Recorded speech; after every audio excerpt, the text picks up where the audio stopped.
And her priorities were wrong last week, and they're still wrong this week, because another independence referendum is front and centre of the First Minister's plans for the year ahead.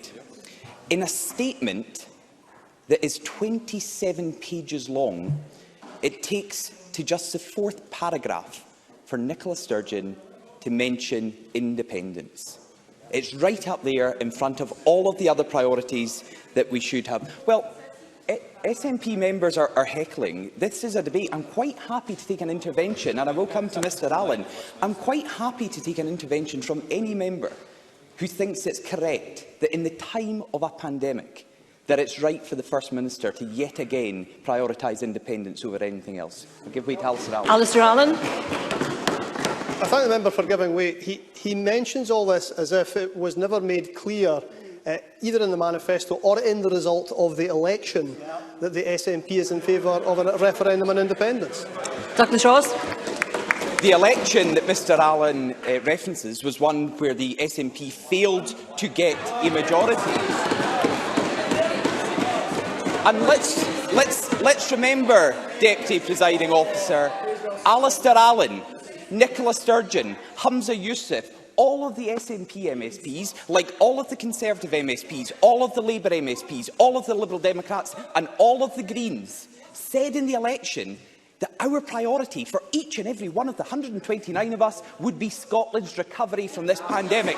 But that's not the priority of this First Minister, who told the people to trust her to prioritise the recovery, who has put front and centre paragraph 4 of her statement, another independence referendum. And we've heard from the First Minister for well over half an hour, but we will hear more, and I'm happy to give way. First Minister.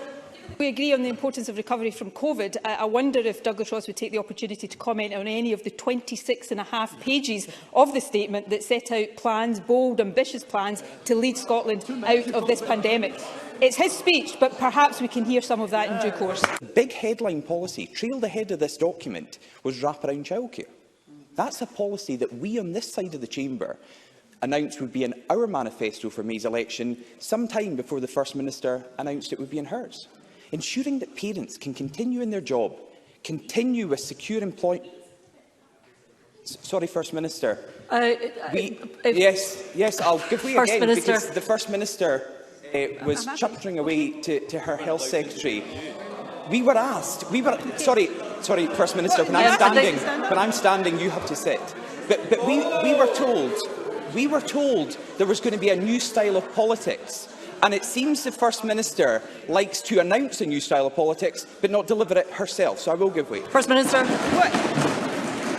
Douglas Ross wanted to know what I was saying to my Health Secretary. What I was actually saying to my Health Secretary was that listening to Douglas Ross was that listening to playground politics, and couldn't we all raise our game? So now that he wants to join me in that, perhaps we can hear some substance from Douglas Ross instead of what we've had 5 minutes into his speech. Douglas Ross. The irony, Deputy Presiding Officer, of Nicola Sturgeon accusing anyone of playing playground politics will not be lost on people watching this debate today.